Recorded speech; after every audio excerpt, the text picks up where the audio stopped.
Hello everyone, welcome to my channel. आज का हमारा टॉपिक है digestion and absorption of carbohydrate. तो सेपरेटली हम सारे के सारे मैक्रोन्यूट्रिएंट्स का डाइजेशन एब्जॉर्प्शन सेपरेटली देखेंगे। ओके, क्योंकि ये लॉन्ग क्वेश्चन आ सकता है, सेपरेट क्वेश्चन आता है मोस्टली, सारे मैक्रोन्यूट्रिएंट्स का साथ में क्वेश्चन नहीं आएगा। ओके, तो शुरू करते हैं digestion and absorption of carbohydrate. तो इस डाइजेशन को जानने के लिए आपको ये पता होना चाहिए कि कार्बोहाइड्रेट हम इंजेस्ट किस फॉर्म में करते हैं। ओके, तो हम इंजेस्ट कर रहे हैं इधर स्टार्च, सेलुलोज या ग्लाइकोजन की फॉर्म में, राइट। तो फिजियोलॉजी पॉइंट ऑफ व्यू से हमें इनके स्ट्रक्चर डिटेल जरूरी नहीं है, बट आपको ये पता होना चाहिए कि ओवरऑल प्रोसेस क्या है। वो हम बोलते हैं कॉम्प्लेक्स कार्बोहाइड्रेट्स को पॉलीसेकेराइड्स, राइट। पॉलीसेकेराइड्स जो है वो ब्रेक डाउन होंगे, बहुत सारे ग्लूकोज मॉलिक्यूल पॉलीसेकेराइड्स वो ब्रेक डाउन होंगे कुछ छोटी चेन्स में जिनको बोलते हैं ओलिगोसेकेराइड्स। ओके जी, चलो ओलिगोसेकेराइड्स जो हैं अल्टीमेटली ब्रेक डाउन होंगे डाइसेकेराइड्स में, और डाइसेकेराइड्स अल्टीमेटली ब्रेक डाउन होंगे मोनोसेकेराइड्स में। ओके, तो ये जो पार्ट है ये होता है डाइजेशन, ठीक है। तो अल्टीमेटली मोनोसेकेराइड जब बन जाएगा तब मोनोसेकेराइड एब्जॉर्ब होगा, क्योंकि वही फॉर्म एब्जॉर्ब हो सकती है हमारे ल्यूमन में, इंटेस्टिन में, राइट। तो हमें पहले ये देखना है डाइजेशन में कि कैसे ये फॉर्म यहाँ तक कन्वर्ट होती हैं और कौन सी साइट पे होती हैं, ठीक है। और फिर हम देखेंगे कि एब्जॉर्प्शन का जो मैकेनिज्म ऑफ एक्शन है वो है क्या। ओके, तो चलो शुरू करते हैं। सो हम इंजेस्ट जब कर रहे हैं तो पहले फूड जब आप ओरल कैविटी में इंजेस्ट करते हैं तो फॉर्म होती है ये स्टार्च, सेलुलोज और ग्लाइकोजन।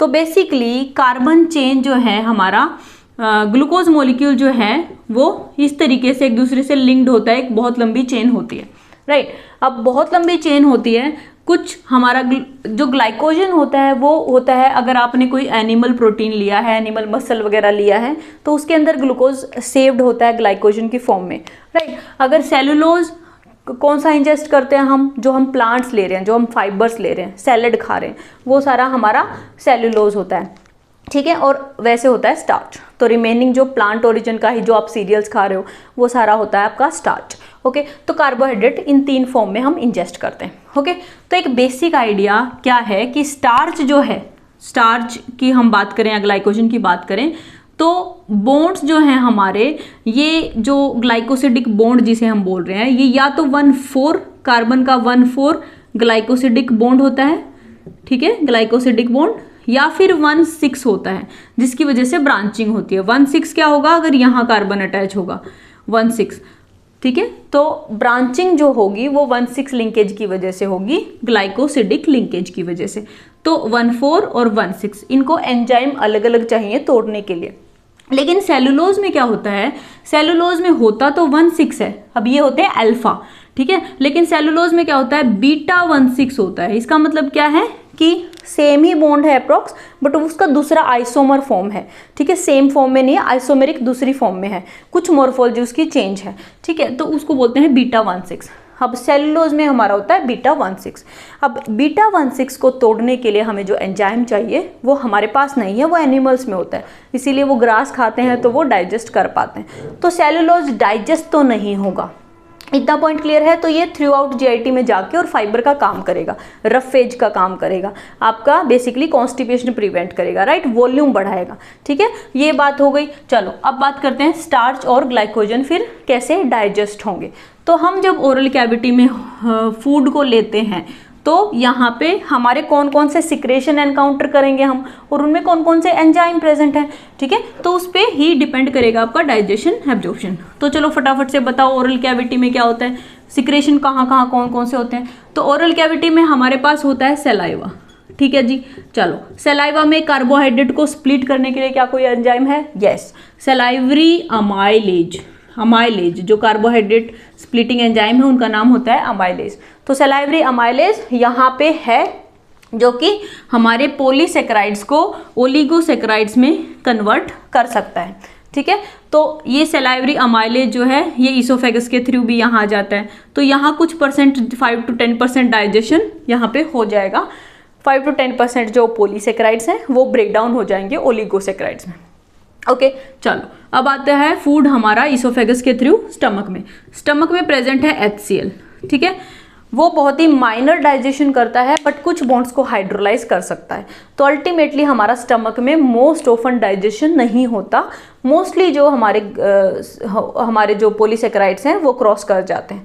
तो अल्टीमेटली स्टमक में क्योंकि अमाइलेज तो है नहीं, सिर्फ HCl है, राइट, तो अल्टीमेटली उसके बस टुकड़े टूट जाएंगे, हाइड्रोलिसिस ऑफ बॉन्ड नहीं होगा, उसके लिए हमें एंजाइम चाहिए अमाइलेज। ओके, चलो तो यहाँ पे हमारे आ गए, यहाँ पे फूड आ गया हमारा डिडनम में, ठीक है। तो माउथ में हमारा ओरल कैविटी में कुछ डाइजेशन हो गया, कुछ पॉलीसेकेराइड्स कन्वर्ट हो गए ओलिगोसेकेराइड्स में, इतना समझ आ गया। चलो अब फूड आता है हमारा इंटेस्टिन के अंदर। अब इंटेस्टिन के अंदर हमारे पास ओलिगोसेकेराइड्स और पॉलीसेकेराइड्स दोनों ही फॉर्म प्रेजेंट है, राइट। अब यहाँ पे क्या है, यहाँ पे क्या सीक्रेट होना है ऐसा, इंटेस्टिन की हम अगर लेयर को जूम करके देखें तो यहाँ पे कुछ सेल्स हैं और हमें पता है कि इंटेस्टिन क्या होती है, इंटेस्टिन ऐसे ब्रश बॉर्डर होती है, ऐसे ब्रश बॉर्डर, ठीक है, ब्रश बॉर्डर एपिथेलियम बोलते हैं इसको, राइट। और यहाँ पे कुछ सेल ऐसे भी होते हैं जो कि एंडोक्राइन सेल हैं, जिनको हम बोलते हैं एंटेरो, क्योंकि GIT से रिलेटेड, इंटेस्टिन से रिलेटेड नाम है ये entero endocrine cell, endocrine cell, ठीक है। अब इसका क्या मतलब है, एंडोक्राइन का मतलब क्या है कि कोई चीज़ सिक्रेट होगी तो ब्लड में जाएगी और ब्लड से टारगेट ऑर्गन में जाएगी, राइट। तो यहाँ पे क्या होता है, यहाँ पे हमारा एक टाइप के सेल प्रेजेंट होते हैं जिन्हें बोलते हैं आई सेल। आई सेल से क्या होता है, आई सेल सिक्रेट करते हैं CCK क्या होता है, कोलेसिस्टोकाइनिन, ठीक है। कोल बाइल से रिलेटेड है, लीवर में गॉल ब्लैडर जो है उसको कॉन्ट्रैक्ट कराता है ये CCK। अब ये हमारा किस में जाएगा, ये हमारा जाएगा ब्लड स्ट्रीम में, ठीक है, ब्लड स्ट्रीम में चला जाएगा। ब्लड स्ट्रीम से ये जाएगा पैनक्रियाज में, पैनक्रियाज में जाके CCK क्या कराएगा, सिक्रेशन इंक्रीज कराएगा एंजाइम्स का। तो यहाँ पे कौन सा एंजाइम है, amylase rich pancreatic juice secretion कराएगा, ठीक है। यहाँ पे दो हार्मोन होते हैं, CCK और सिक्रेटिन का कोई रोल नहीं है यहाँ पे, सिक्रेटिन क्योंकि बाइकार्ब रिच सिक्रेशन कराता है, राइट। तो CCK हमारा एंजाइम रिच सिक्रेशन कराता है। तो हमें कौन सा एंजाइम चाहिए यहाँ पे, अमाइलेज, तो हमारा इंटेस्टिन में आ गया अमाइलेज। ओके, तो पैनक्रेटिक अमाइलेज आ गया है अब इंटेस्टिन में। अब देखते हैं कि पैनक्रेटिक अमाइलेज क्या करेगा। ओके, तो ये है हमारा ओलिगोसेकेराइड्स आ चुके हैं इंटेस्टिन में और हमारा पैनक्रेटिक अमाइलेज प्रेजेंट है। पैनक्रेटिक अमाइलेज हमारा यहाँ पे प्रेजेंट है। वो क्या करेगा, हमारा ओलिगोसेकेराइड्स, जितने भी ओलिगोसेकेराइड्स हैं उनको ब्रेक डाउन कर देगा बहुत सारे डाइसेकेराइड्स में, ठीक है। ये डोडेनम में ही हो रहा है, डोडेनम और जजनम दोनों में हमारा कंप्लीट डाइजेशन हो चुका होता है। सो क्या होगा, ओलिगोसेकेराइड्स जो कि बहुत लंबी चेन है ग्लूकोज की, ठीक है, जो कि ब्रांच्ड भी है, ऐसे ब्रांच्ड है और बहुत लंबी चेन है। तो हमारा अमाइलेज क्या करेगा, अमाइलेज 1,4 लिंकेज पे काम करता है, अल्फा 1,4 ग्लाइकोसिडिक लिंकेज, जैसा कि हमने ओरल कैविटी में देखा, इसी पे काम करेगा। तो यहाँ पे इनको ब्रेक डाउन कर देगा, इनको ऐसे एंजाइम्स को ब्रेक डाउन कर देगा। तो बनेंगे क्या क्या, मोस्टली या तो इस तरीके से डाइसेकेराइड्स बन जाएंगे, या फिर इस तरीके से 3 ग्लूकोज जो है ऐसे कलेक्ट हो जाएंगे। जैसे इसका नाम मान लो माल्टोज है, ठीक है, ठीक है, इसका मान लो हमारा माल्टोट्रायज है, माल्टोट्रायोज, क्योंकि 3 यूनिट हो गई 2 की बजाय, ठीक है। ऐसे ही सुक्रोज बन जाएगा, सुक्रोज है ना। और कुछ ऐसे आइसोमर भी होंगे जिसमें 1,6 लिंकेज है, ये वाले, ठीक है, जैसे डेक्स्ट्रीन बन जाएगा, ठीक है। तो हमारे कुछ बहुत सारे ऐसे ही डाइसेकेराइड्स बन जाएंगे। ओके, तो अल्टीमेटली सारे के सारे ओलिगोसेकेराइड्स को हमारे अमाइलेज जो है वो डाइसेकेराइड्स में कन्वर्ट कर देगा, डाइसेकेराइड्स बन जाएंगे। ओके जी, चलो अब कौन है डाइसेकेराइड्स को तोड़ने वाला जो कि मोनोसेकेराइड में कन्वर्ट करेगा। तो यहाँ पे हमारा काम आ रहा है इंटेस्टिन का एपिथेलियम, ठीक है, जिसे आपको बुक में हर जगह मिलेगा लिखा हुआ ब्रश बॉर्डर एपिथेलियम, ठीक है। तो हमारा, हम डोडेनम की ही बात कर रहे हैं, डोडेनम में हमारे ब्रश बॉर्डर हैं। अगर हम ध्यान से देखें इसको जूम करके इस तरीके से, तो ब्रश बॉर्डर के अंदर हमारे बहुत सारे एंजाइम्स प्रेजेंट होते हैं ऐसे, ठीक है, ब्रश बॉर्डर के अंदर ही, जो विलाई है उसके अंदर ही, तो ये प्रेजेंट होते हैं। जैसे माल्टेज हो गया, माल्टेज जो माल्टोज को तोड़ेगा, जो आइसो माल्टेज भी प्रेजेंट होता है जो कि माल्टो ट्रायोज को तोड़ेगा, मतलब 3 यूनिट वाले को। ठीक है, ऐसे ही हमारा जो जैसे सुक्रोज है, उस सुक्रोज को तोड़ने वाला सुक्रेज एंजाइम प्रेजेंट है, और लैक्टोज को तोड़ने वाला लैक्टेज एंजाइम प्रेजेंट है। ऐसे ही अल्फा डेक्सट्रीन है, उसको तोड़ने वाला डेक्सट्रीनेज एंजाइम प्रेजेंट है, डेक्सट्रीनेज। समझ गया? तो ये डाइसेक्राइड को तोड़ने के लिए एंजाइम्स प्रेजेंट हैं जो कि डाइसेक्राइड डेजीज बोलते हैं हम इनको, डाइसेक्राइड डेजीज। ठीक है, तो ये इंटेस्टिन में होते हैं, हमारे इंटेस्टिन के ब्रश बॉर्डर के ऊपर प्रेजेंट होते हैं, इसीलिए इंटेस्टिन का भी रोल है, राइट। अमाइलेज सिर्फ नहीं चाहिए हमें, डाइसेक्राइड्स तक तो हमें चाहिए अमाइलेज, उसके बाद तोड़ने के लिए हमें चाहिए इंटेस्टिन का ब्रश बॉर्डर। तो अभी इन्हीं एंजाइम का यूज करके देख लेते हैं कि क्या क्या कन्वर्ट होगा। ठीक है, कौन कौन से डाइसेक्राइड्स को ये कन्वर्ट करेंगे और कौन कौन सा रिजल्टेंट मोनोसेक्राइड होगा। तो पहले बात करते हैं माल्टोज की। माल्टेज की प्रेजेंस में, माल्टेज डाइसेक्राइड की प्रेजेंस में क्या बनेगा? Glucose plus glucose. ठीक है, तो 2 ग्लूकोज मोलिक्यूल बन जाएंगे। ठीक है जी, ओके, तो 2 मोनोसेक्राइड बन गए। लैक्टोज लैक्टेज की प्रेजेंस में क्या बनाएगा? ग्लूकोज प्लस हमारा फ्रक्टोज,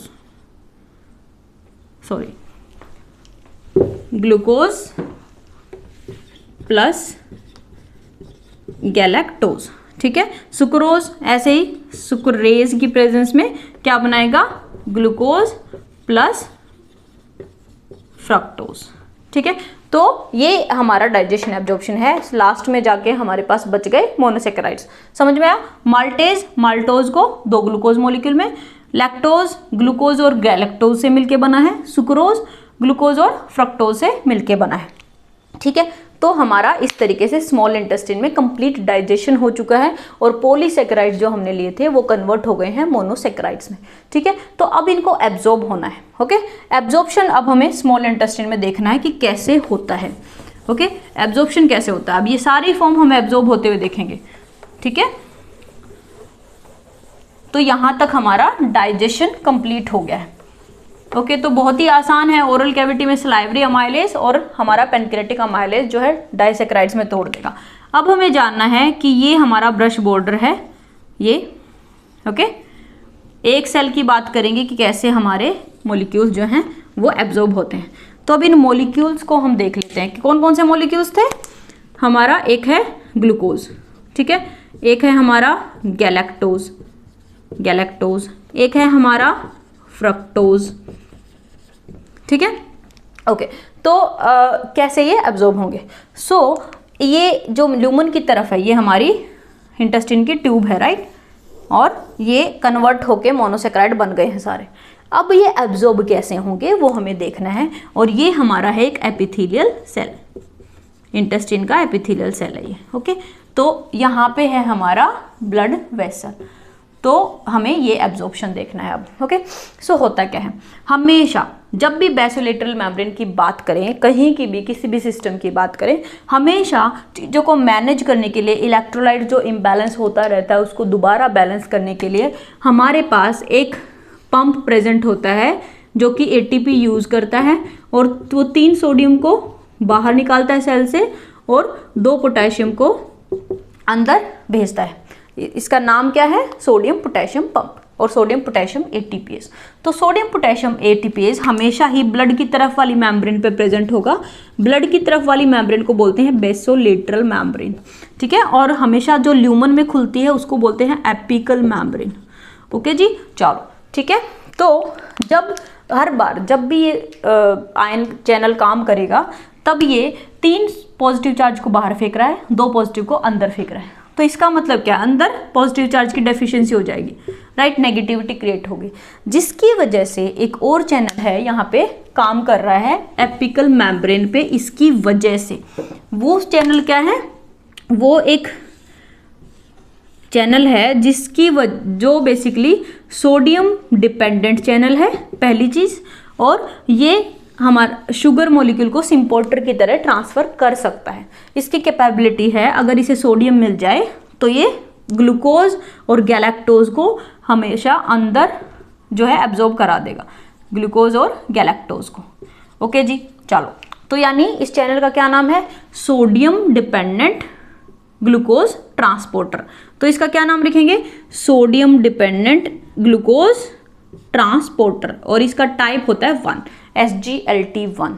तो अगर आपने ट्रांसपोर्ट पढ़ा है, ट्रांसपोर्ट अक्रॉस सेल मेम्ब्रेन, तो आई थिंक आप लेबल कर सकते हैं कि ये कौन से टाइप का ट्रांसपोर्ट है। ठीक है, प्लीज मेरे को कमेंट करके अभी के अभी पॉज करके वीडियो को बताओ कि कैसे ये कौन से टाइप का ट्रांसपोर्ट है, क्या ये एक्टिव है, क्या ये पैसिव है, अगर एक्टिव है तो ये कौन से वाली कैटेगरी का है। ठीक है, ओके। तो हमारे यहाँ पे सोडियम पोटेशियम ATPase जो है वो पॉजिटिव चार्ज की डेफिशिएंसी क्रिएट कर रहा है, उस डेफिशिएंसी की वजह से सोडियम अंदर आ पा रहा है। ठीक है, तो ये वाला जो चैनल है वो डायरेक्टली एनर्जी को, ATP को यूज नहीं कर रहा, लेकिन इस ATP डिपेंडेंट चैनल की वजह से जो यहाँ पे डेफिशिएंसी क्रिएट हो रही है उसकी वजह से सोडियम अंदर आ पा रहा है, और सोडियम अंदर आ जाएगा तो ग्लूकोज मॉलिक्यूल भी अंदर आ जाएगा। तो समझ आया, सोडियम डिपेंडेंट ग्लूकोज ट्रांसपोर्टर। तो ये सेकेंडरी एक्टिव ट्रांसपोर्ट है क्योंकि डायरेक्टली यूज नहीं कर रहा। ओके, चलो अब जितने भी हमारे ग्लूकोज मॉलिक्यूल और गैलेक्टोज मॉलिक्यूल हैं वो अंदर आ गए। अब सेल के अंदर तो आ गए, उनको अब ब्लड में जाना है। अब ब्लड में जाने के लिए एक ट्रांसपोर्टर प्रेजेंट होता है जो कि होता है ग्लूट, और 2 टाइप होता है ये, ग्लूट टाइप ट्रांसपोर्टर। अब ग्लूट ट्रांसपोर्टर अगर आपने पढ़ा हो, ये हमारा फैसिलिटेटेड डिफ्यूजन है, फैसिलिटेटेड डिफ्यूजन है, मतलब कैरियर चाहिए बट अक्रॉस कॉन्सेंट्रेशन ग्रेडियंट ही जाएगा। जब यहाँ हाई कॉन्सेंट्रेशन हो जाएगी तभी एब्जॉर्ब होगा, हाई टू लो कॉन्सेंट्रेशन ही जाएगा। तो ये डिफ्यूजन का टाइप है, फैसिलिटेटेड डिफ्यूजन, मेम्ब्रेन से सीधा नहीं जा सकता, कोई कैरियर चाहिए, तो इसे फैसिलिटेटेड डिफ्यूजन बोलते हैं। और ये सेकेंडरी एक्टिव ट्रांसपोर्ट। तो इस तरीके से ये जो है, ये दोनों मॉलिक्यूल GLUT2 से बिना किसी एनर्जी से, जैसे ही कॉन्सेंट्रेशन ग्रेडियंट बनती है, यहाँ हाई कॉन्सेंट्रेशन और वहाँ लो बनती है, तो ग्लूकोज और गैलेक्टोज हमारे दोनों एब्जॉर्ब हो जाते हैं इजीली बिना किसी एनर्जी के। समझ में आया? तो ग्लूकोज और गैलेक्टोज का अगर एब्जॉर्प्शन में आपसे पूछूं तो आपको क्लियर होना चाहिए। पहले SGLT की वजह से, SGLT1 टाइप ट्रांसपोर्टर की वजह से सोडियम डिपेंडेंट एब्जॉर्प्शन होता है एपिकल मेम्ब्रेन में, और फिर GLUT2 ट्रांसपोर्टर की वजह से फैसिलिटेटेड डिफ्यूजन होता है टू ब्लड स्ट्रीम। ठीक है, तो इस तरीके से एब्जॉर्प्शन हो गया हमारा मोनोसेक्राइड्स का इनटू ब्लड स्ट्रीम। बट एक चीज रहती है, फ्रक्टोज। अब फ्रक्टोज SGLT से नहीं जा सकता, उसको एक और चैनल चाहिए। उसके लिए एक चैनल प्रेजेंट होता है यहाँ पे जो कि हमारा फैसिलिटेटेड डिफ्यूजन वाला ही है, तो नाम क्या होगा, ग्लूट। ठीक है, लेकिन ये GLUT2 ट्रांसपोर्टर नहीं होगा, ये ग्लूट का 5 ट्रांसपोर्टर होगा जो सिर्फ फ्रक्टोज इसके थ्रू ट्रांसफर होता है। ठीक है, तो ग्लूकोज GLUT5 की वजह से ही यहाँ पे भी GLUT5 प्रेजेंट होगा इसके लिए, और फ्रक्टोज ब्लड स्ट्रीम में एंटर हो जाएगा। ठीक है जी, तो आई थिंक एब्जॉर्प्शन क्लियर है आपको कि फ्रक्टोज GLUT5 से ट्रांसफर होता है, ये MCQ में पूछ लिया जाता है बहुत बार। और ग्लूकोज और गैलेक्टोज जो हैं वो हमारे SGLT1 and then GLUT transporter 2 type. ठीक है, तो इस तरीके से हमारा एब्जॉर्प्शन होता है कार्बोहाइड्रेट्स में मोनोसैकेराइड्स का। तो आई होप वीडियो क्लियर होगी, डाइजेशन एब्जॉर्प्शन कार्बोहाइड्रेट का क्लियर हो गया होगा। तो डाइजेशन में हमने देखा कि सलाइवरी अमाइलेज और पैनक्रेटिक अमाइलेज मिलके सारे के सारे पोली और ओलिगोसैकेराइड्स को कन्वर्ट कर देते हैं डाइसैकेराइड्स में, और डाइसैकेराइड्स हमारे ब्रश बॉर्डर एपिथेलियम पे डाइसैकेराइड डेजेस प्रेजेंट होते हैं जो सारे के सारे डाइसैकेराइड्स को कन्वर्ट कर देते हैं मोनोसैकेराइड्स में। हम मोनोसैकेराइड जो है एपिथेलियम में है हमारा active transport, secondary active transport use कर रहे होते हैं SGLT1, और पैसिवली फिर चले जाते हैं GLUT2 से, और फ्रक्टोज पैसिवली ही जा रहा होता है GLUT5 से। ठीक है, तो मैंने ये पूरा रिवाइज कर दिया। तो अब आपको डाइजेशन एब्जॉर्प्शन में कोई प्रॉब्लम नहीं होनी चाहिए। ठीक है, कोई भी प्रॉब्लम है फिर भी तो कमेंट करके मुझे बता देना। नेक्स्ट वीडियो में हम जानेंगे डाइजेशन एब्जॉर्प्शन प्रोटीन्स का कैसे होता है और फैट्स का कैसे होता है। ठीक है, आई होप आप JIT कर पा रहे हैं अच्छे से, पॉज कर करके अच्छे से लिख के देखो, पॉइंट क्लियर होगा। ठीक है, कोई और वीडियो अगर आपको चाहिए किसी और सिस्टम से रिलेटेड तो you can comment below. Thanks for watching guys, bye bye.